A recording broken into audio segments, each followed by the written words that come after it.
बड़ी आंत में जो पॉलिप होते हैं वो बहुत कॉमन चीज है और इसे हम दो टाइप्स के पॉलिप मानते हैं।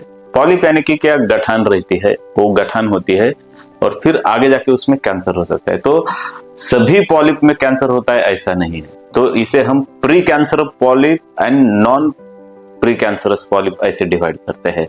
प्री कैंसरस पॉलिप में क्या रहता है, एक तो एडिनोमेटस पॉलिप रहता है, यानी कि जिसको स्टॉक रहता है, यानी कि जो डाल जो रहते हैं ना पेड़ को और फिर उसको फल आते हैं, तो वो स्टॉक जिसको रहता है इसे हम एडिनोमेटस पॉलिप कहते हैं।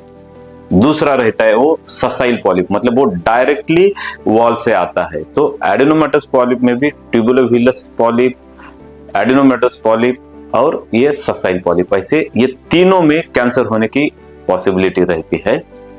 दूसरा रहता है नॉन प्री कैंसरस पॉलिप, जिसमें सूडोपॉलिप रहते हैं। सूडोपॉलिप मतलब क्या, जिसको भी किसी को इन्फ्लेमेटरी बाउल डिसीज है, यानी कि अल्सरेटिव कोलाइटिस है, क्रॉन्स डिसीज है, तो उसमें बाकी का अंदरूनी वॉल निकल जाता है। जो नॉर्मल म्यूकोजा है, जो नॉर्मल कोलोन का आवरण है वो निकल जाता है और जो बचा रहता है वो पॉलिप जैसा दिखाई देता है, तो ये सूडोपॉलिप कहते हैं।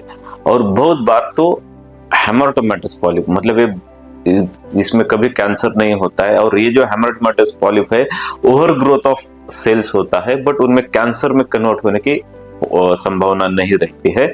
इसे हेमरटोमेटस पॉलिप कहते हैं। धन्यवाद।